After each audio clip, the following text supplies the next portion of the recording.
예, 어제 비가 내렸는데 저는 봄비인 것 같아요. 그래서 어제 비도 오고 또 날씨도 많이 좀 따뜻해졌다라고 생각이 됩니다. 그래서 봄비 같고 저는 봄비라고 믿고 싶고 그래도 또 꽃샘추위라는 게 있으니까 우리가 좀 또 감기 조심하셔야 되죠. 예전에 제가 남아공에 있다가 한국에 방문하게 될 때 4월 첫 주인가 그랬어요. 4월 첫 주인데 그리고 남아공은 이제 날씨가 따뜻하니까 그래서 에, 아무 생각 없이 그냥 반바지에 반팔티 그리고 샌들을 신고 그리고 비행기를 타고 이제 와서 인천공항에 내렸는데 내려가지고 인천공항 문을 딱 열고 나오는데 눈이 내리더라고요. 에, 또 그날따라 저희 형님이 안 오셔서 제가 그냥 뭐 공항 리무진 버스 타고 갈게 그런데 반바지에 반팔티에 쓰레빠 같은 샌들을 신고 그 눈 오는 날 버스를 타고 집에 가는데 진짜 제가 한마디 외친 게 이게 무슨 봄이야 그런 기억이 있는데 앞으로 또 어떻게 또 꽃샘추위가 있을지 모르니까 여러분들 아직 긴장 늦추지 마시고 건강에 유의하시기 바랍니다.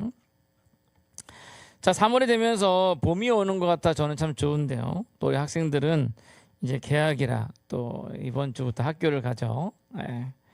아마도 마음이 무거울 것 같습니다. 이제 새 학기가 시작되는데 그래도 여러분 마음을 좀 새롭게 다짐하시면서 우리 학기 새로 시작하는 어른들은 아니지만 올 한 해 마음을 좀 새롭게 다짐하면서 잘 해나갔으면 좋겠습니다. 먼저 오늘 본문을 설명드리면 오늘 본문 전도서인데요. 사실 어떻게 보면 전도서 전체적인 내용이 오늘 본문에 담겨 있는 것이 아닌가. 그리고 두 번째 본문이 건데 두 번째 본문은 전도서의 결론이라고 생각이 됩니다. 사실 제가 전도서를 되게 좋아합니다. 전도서가 제 인생에서도 많은 어떤 좀 지침이라 그럴까요? 그것이 돼서 꼭 한 번씩은 보는데 이 전도서의 저자는 누구냐면 솔로몬입니다. 솔로몬. 여러분들 솔로몬 하면 그 지혜의 왕으로 많이 알려져 있죠. 지혜의 왕. 또 하나님께 1,000번제를 드려가지고 하나님께 지혜를 구하였던, 그래서 하나님께서 지혜와 그 외 다른 것도 많이 주셨던, 그래서 어떻게 보면 솔로몬은 모든 것을 다 누려본 사람입니다. 물론 이제 모든 걸 다 했던 사람은 이제 다윗이라고 할 수 있겠지만 다윗은 사실 제가 지난번에도 설교했지만 그 삶이 그렇게 평탄하지 못했어요. 전쟁하고 쫓겨다니고 막 그 굴곡이 되게 심했죠. 반면에 솔로몬은 왕자로 태어나서 호의호식하면서 살아가고 또 왕이 되어서 또 아주 전성기를 이스라엘의 전성기를 누릴. 그러니까 솔로몬 시대의 이스라엘 영토가 가장 컸어요. 그리고 그 주변에 있는 모든 국가들을 다 복속을 해가지고 그 모든 국가로부터 이제 뭐죠? 그 돈을 받고 그런 물건들을 받고 모든 걸 누려본 사람입니다. 재산도 많았고요. 왕으로서 권력도 있고 또 보니까 부인도 많았어요. 우리 의자 왕이 3,000국녀인데 솔로몬은 보니까 1,600명의 부인이 있더라고요. 또 시비들이 있고 1,600명. 어마어마하네요. 근데 사실 이 솔로몬이 1,600명을 부인을 얻은 게 솔로몬이 뭐 여자를 좋아하거나 뭐 이러서기보다도 이제 나라가 워낙 크고 또 주변에 이제 나라들이 여러 나라들이 있다 보니까 그 나라들을 관리를 해야 되는데 이게 내 나라가 아니잖아요. 그 나라에 왕도 있고. 그러니까 이제 그 나라에서 이 좀 세지면 오히려 이스라엘을 공격할 수 있으니까 그래서 그걸 막기 위해서 솔로몬이 했던 외교 정책인데 그 외교 정책이 뭐냐면 결혼 정책이에요. 그래서 그 나라의 공주랑 결혼하는 거죠. 그래가지고 친인척이 되는 거예요. 그러니까 솔로몬 당시 이스라엘 주변에 있는 모든 나라들은 다 그 솔로몬의 장인어른이었어요. 그래서 그런 외교 정책을 펴서 그렇게 안정화하려고 노력을 한 것인데, 근데 이제 문제는 그로 인해서 이스라엘이 타락이 되어진 거죠. 왜냐하면 외교 정책을 해서 그 나라의 공주들을 데리고 왔는데 공주들이 왔는데 자기 나라가 아니라 다른 나라에 와가지고 얼마나 외롭고 쓸쓸해요. 그래서 솔로몬이 뭐 부인이 1,600명인데 그걸 다 일일이 한 명 한 명 다 헤아려 줄 수도 없고, 그러니까 그 공주들이 이제 솔로몬한테 얘기하는 게 왕이요, 미안하지만 당신 내가 여호와 하나님을 섬기는 건 아는데 우리는 다른 신을 섬기는데 지금 여기 타국에 와가지고 내가 아는 사람도 없고 우리 신이라도 좀 섬기게 신전만 좀 조그맣게 세워주세요 라고 요청하니까 솔로몬이 이제 거기서 타협을 하는 거죠. 아 그래? 그러면은 우리 민족은 여호와 하나님 섬기는 민족이니까 너만 해라. 그래가지고 조그맣게 신전 세워주니까 다른 공주들도 다 요청하는 거예요. 그러니까 이제 이 1600명이 요청하니까 신전들이 막 들어서잖아요. 신전들이 들어서면 건물만 있나요? 아니잖아요. 그 나라에서 그 신전에서 일할 제사장들을 또 불러오고. 근데 이제 그렇게 하다 보니까 나중에 어떻게 하면 일반 백성들이 또 거기에 들어가는 거죠. 그래서 실제로 이스라엘의 종교적인 타락을 불러일으킨 장본인이 솔로몬이에요. 그리고 또 솔로몬이 그렇게 또 자기가 세워줬는데 왕으로서 가만히 있을 수 없잖아요. 그러니까 또 한 번씩은 또 거기 신전에 들어가줘요. 본인이 여호와 하나님을 섬기는 왕임에도 불구하고. 그래서 결국 이스라엘이 종교적으로 타락돼서 솔로몬으로 인해서 그 아들 때 르호보암 왕 때 이스라엘이 반으로 갈라지게 됩니다. 우리나라 남북으로 갈라졌던 것처럼 이 솔로몬 왕 때 남북으로 갈라지게 돼요. 아무튼 이러한 솔로몬, 그래서 많은 사람들이 솔로몬이 과연 구원을 받았을까? 솔로몬이 천국에 갔을까? 이제 요게 이제 이 많은 사람들 가운데 이 이견들이 많아요. 솔로몬이 1000번제를 드리고 하나님께 지혜를 받고 성전을 건축했잖아요. 그러니까 솔로몬이 천국 갔을 거다라고 얘기하는 사람도 있고, 또 어떤 사람은 아니 그래도 결국엔 나중에 솔로몬이 타락돼 가지고 그렇게 이스라엘을 종교적으로 망하게 만들고 부패하게 만들었으니까 솔로몬 지옥 갔을 거다.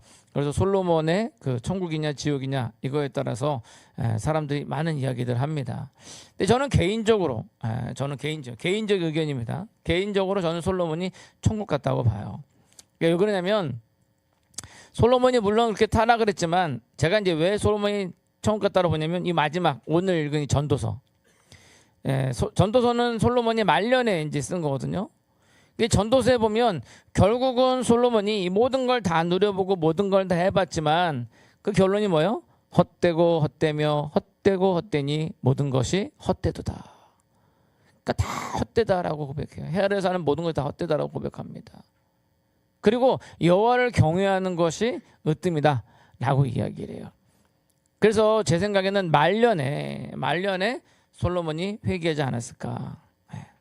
근데 사실 뭐 우리가 누가 천국이고 누가 지옥에 있고 우리가 사실 판단할 일이 아니거든요.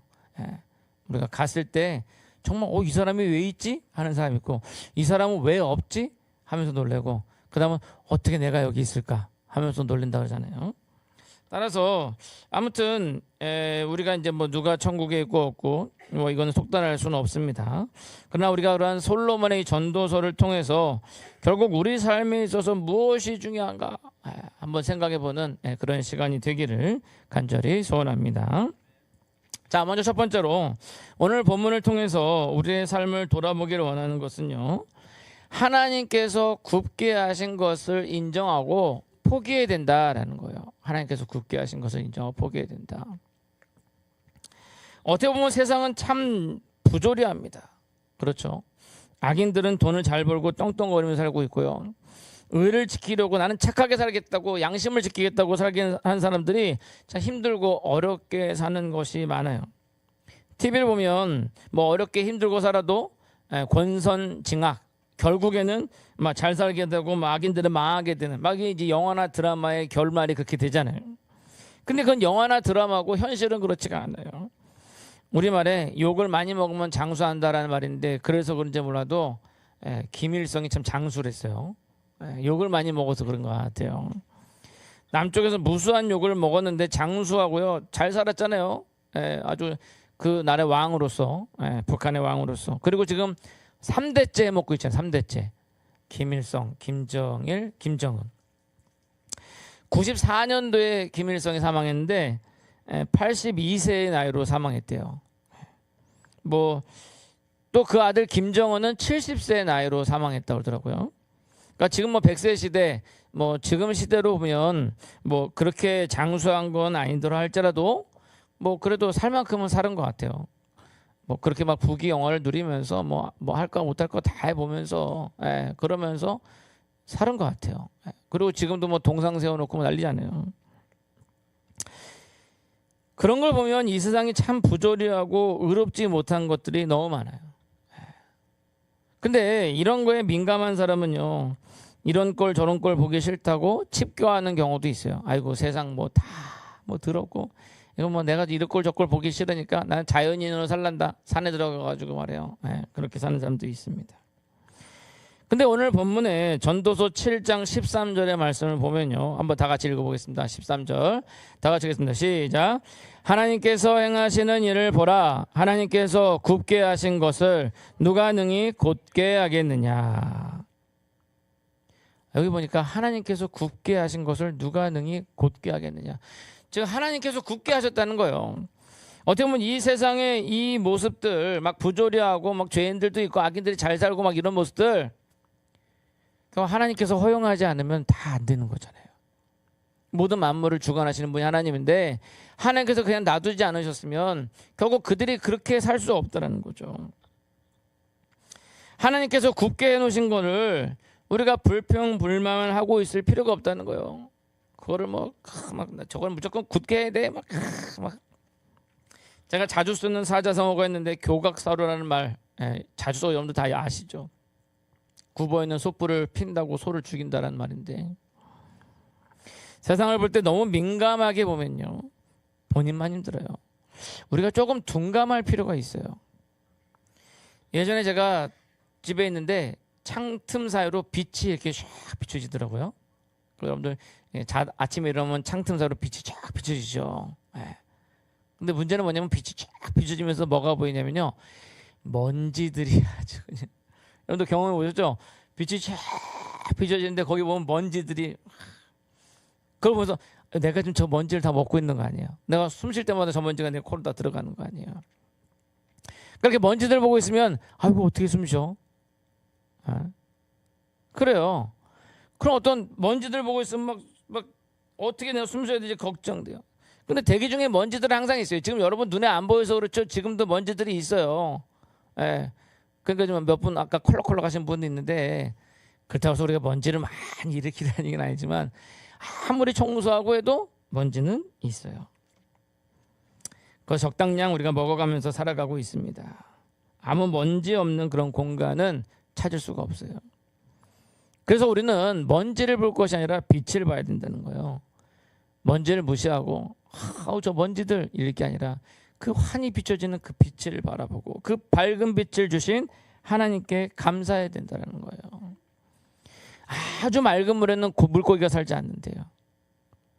저도 한동안 그 집에다 어항 넣고 물고기를 키워봤지만, 여러분 정수기에서 정수된 물 어항에 넣잖아요. 물고기 죽어요.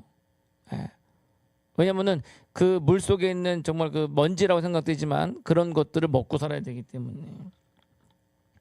우리가 세상을 사는 지혜는요, 때로는 부조리함과 굽어져 있는 것에 대해서 무시하면서 사는 것이 필요한데, 왜냐하면 그것도 하나님께서 행하시는 일이기 때문입니다. 마찬가지로 우리 삶에 있어서 어려움과 시련이 닥칠 때가 있어요. 그럴 때 보면 꼭 다른 사람들의 눈에 밟힙니다. 아유 왜 나에게만, 아니 다른 사람들은 잘 사는데, 저 사람들은 죄도 지고 저 악한 일도 하고 적당히 타협하면서 잘 사는데 왜 나에게만, 이런 생각이 들면서 하나님이 원망스러울 때가 있습니다. 근데 여러분 그럴 때도 마찬가지예요. 결국은 모든 것도 하나님께서 행하시는 일이에요.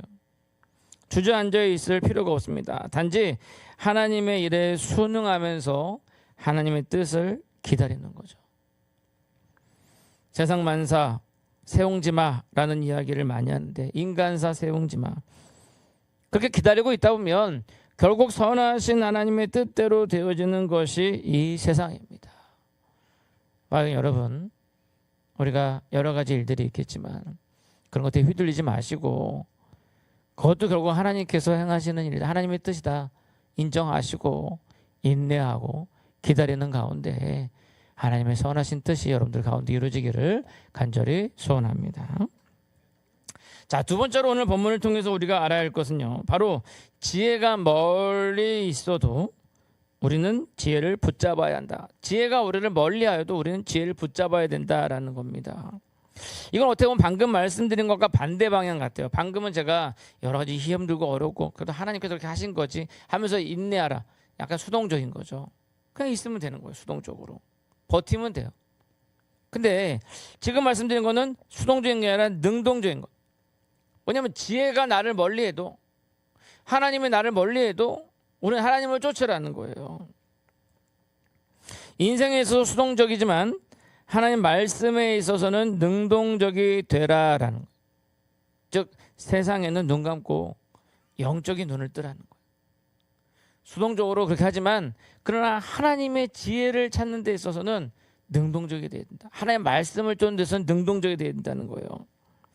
전도서 7장 11절부터 12절 한번 읽어보겠습니다. 전도서 7장 11절부터 12절 다 같이 읽겠습니다. 시작.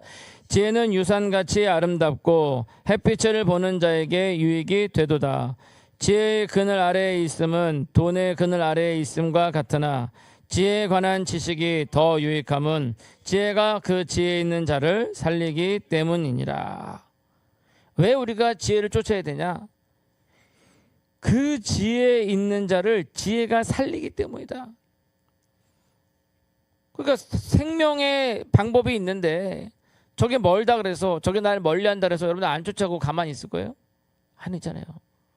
저게 나를 요리조리 피해 다녀도 쫓아다녀야 되는 거예요. 왜? 그게 생명이 있으니까. 우리 잠언 3장 13절에서 14절도 한번 다 같이 읽겠습니다. 다 같이 읽겠습니다. 시작.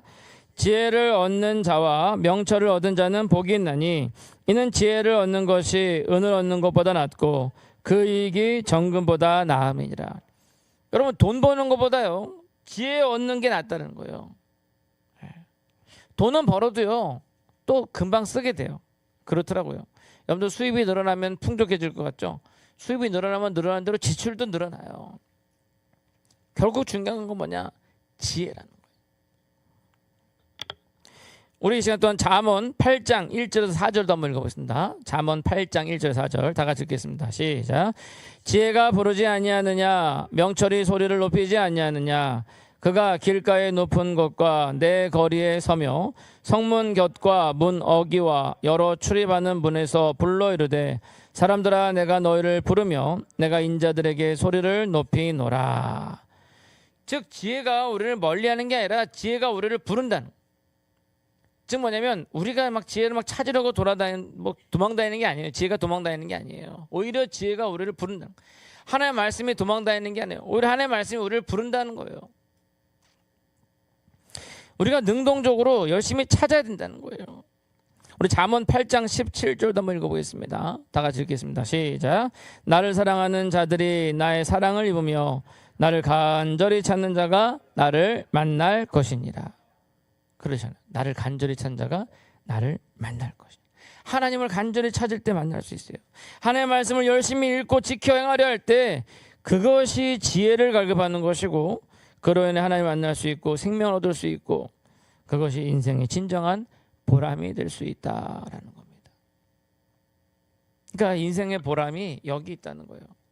여러분들 이 눈을 세상 바라보지 마시고 염려에 있는 시련과 어려움 바라보지 마시고 다른 사람들을 바라보지 마시고 이 눈으로 하나님의 말씀을 보세요.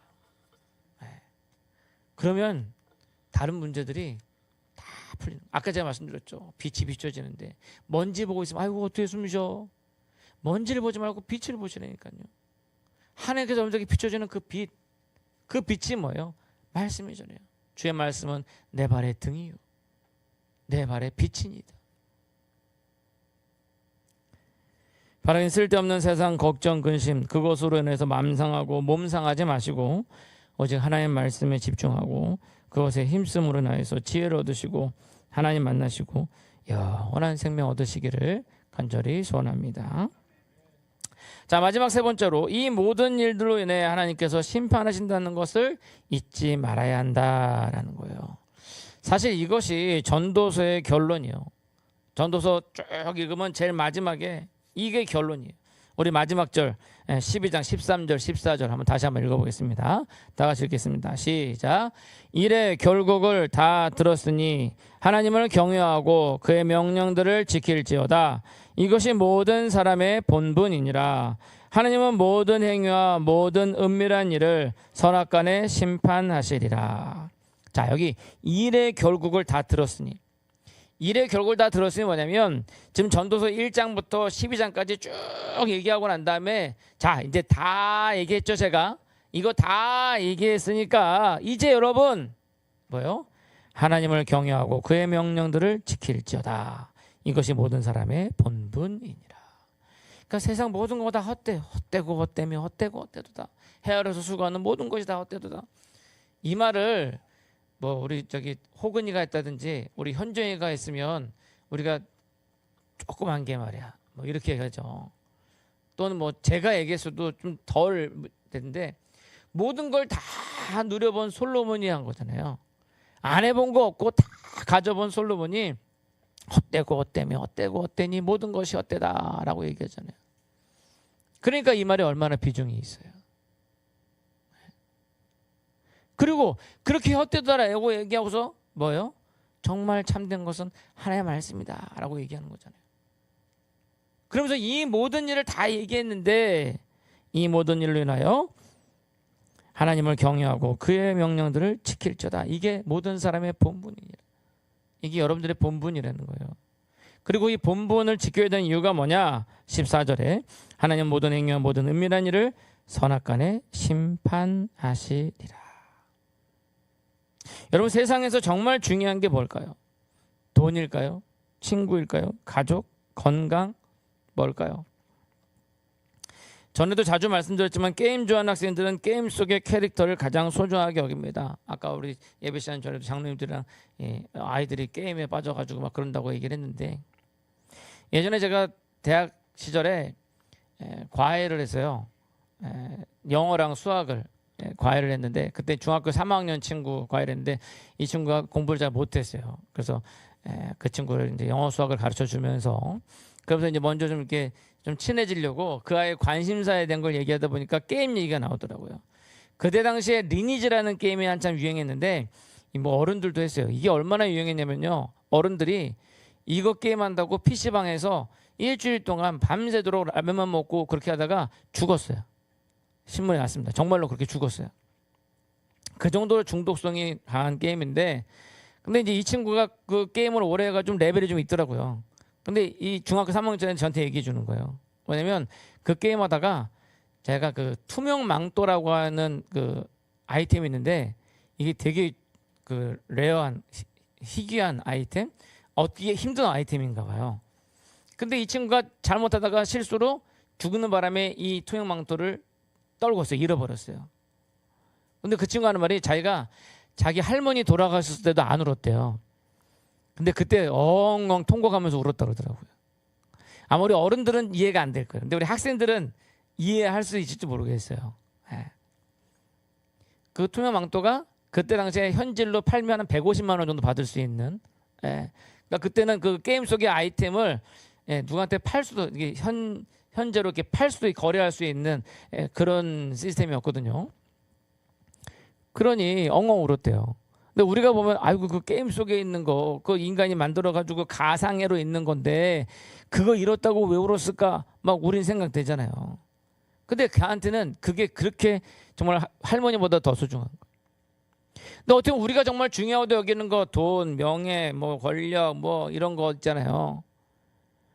하나님 보실 때는 저거 다 쓸데없는 건데 왜 저거 가지고 죽자사자 저러고 있는 거지? 그런 마음이 드는 거죠. 결국 우리 인생에 있는 모든 것 다 이 어린 아이가 떨궜던 투명 망토와 같이 부질없는 거예요. 솔로몬이 부와 권력과 명예 모든 것을 누렸지만 그가 말려난 말이 바로 헛되고 헛되며 헛되고 헛되도다. 바로 그런 거죠. 젊은 날의 일들도 다 꿈과 같지 않습니까? 여러분들 지난 과거 한번 돌아보세요. 젊은 날 일들 다 꿈과 같지 않아요? 근데 이 모든 것을 다 부정하고 다 부질없다고 해도 결국 부정할 수 없는 것 딱 한 가지가 있어요. 그걸 솔로몬이 말년에 깨달았는데 그게 뭐냐? 바로 이 모든 일들로 인해 하나님의 심판이 있다는. 히브리서 9장 27절에 한 번 죽는 것은 사람에게 정해진 것이요 그 후에는 심판이 있으리라. 그래서 여러분 결국 마지막에 심판이 있다는. 마지막을 잘해야 다 잘한 거잖아요. 예? 마라톤 경주 뛴다고 42.195m 뛰었는데 42.195를 뛰어야 되는데 42.194에서 주저앉았어요. 쓰러져 못 일어나. 1m만 더 가면 되는데 1등인데 그럼 무슨 소용이에요? 결승 테이프를 지나가야죠. 1m 앞에 놔두고 거기서 주저앉아 그랬다 그래서 되는 게 아니잖아요. 끝까지 잘해야 되는 겁니다. 결국 우리 인생 가운데 가장 중요한 것은 마지막에 심판이 있다는 사실을 잊지 말아야 된다는 거죠. 바라기는 마지막에 심판이 있음을 잊지 마시고 끝까지 인내하며 우리의 삶을 살아가시는, 그렇게 여러분들을 위해 기다리는 그 생명의 면류관을 붙잡으시는 여러분들 되시기를 간절히 소원합니다. 이제 말씀을 맺고자 합니다. 여러분 세상 바라보면 참 답답해요. 뭐 정치인들 하는 거 보면 답답해요. 네, 그렇죠. 세상 굴러가는 거 보면 답답해요. 부조리하고 악인들이 승하고 의인들은 핍박받고. 와. 근데 여러분 그런 거 바라보고 있으면 맘만 고생하잖아요. 이 정신이 상하거든요. 그러면 육체도 상해요. 하나님께서 굳게 하셨어요. 모든 거 다 하나님 뜻에 있는데 하나님께서 그렇게 놔두신 거예요. 아니 하나님께서 그렇게 놔두신 거를 우리가 어떻게 해보겠다고 말해요. 걱정 근심하고 한숨만 해주고 그러다 해결되는 것도 아닌데 그냥 내버려 두시기 바랍니다. 놔두세요. 그게 중요한 게 아니에요. 더 중요한 건 뭐예요? 지혜를 찾으라는 거예요. 하나님의 말씀을 찾으라는 거예요. 지혜가 멀리하여도 우리는 지혜를 붙잡아야 돼요. 우리가 그것을 얻으려고 노력해야 돼요. 이게 아니라 이거라는 거예요. 그리고 결국은 이 모든 일들로 인해 하나님께서 심판하신다는 것을 잊지 말아야 돼요. 지금 저들은 승하게 잘 사는 것 같아도 결국 저들은 심판받을 사람들이라는 거예요. 우리가 저것들에 휘둘려 가지고 있으면 우리도 거기에 휘말려 가요. 막 그 회오리 바람, 허리케인 막 불고 있으면 아이고 저거 막 집 떠내려가고 막 사람 날아가고 막 그런, 아이고 막 걱정하면서 거기 같이 가까이 가잖아요. 그러면 거기에 이끌려가지고 우리도 휙 올라가요. 차라리 그럴 때는 멀리서 관조할 필요가 있어요. 그럼 정말 중요한 게 무엇인가? 하나님의 말씀 붙잡고, 그리고 그 모든 일들에 결국 심판하시는 것이 있다는 거 잊지 마시고 우리가 중심을 잡고 이 세상 나아가기를, 하나님의 사람으로서 본분을 지키는 여러분들 되시기를 간절히 축원합니다. 기도하겠습니다.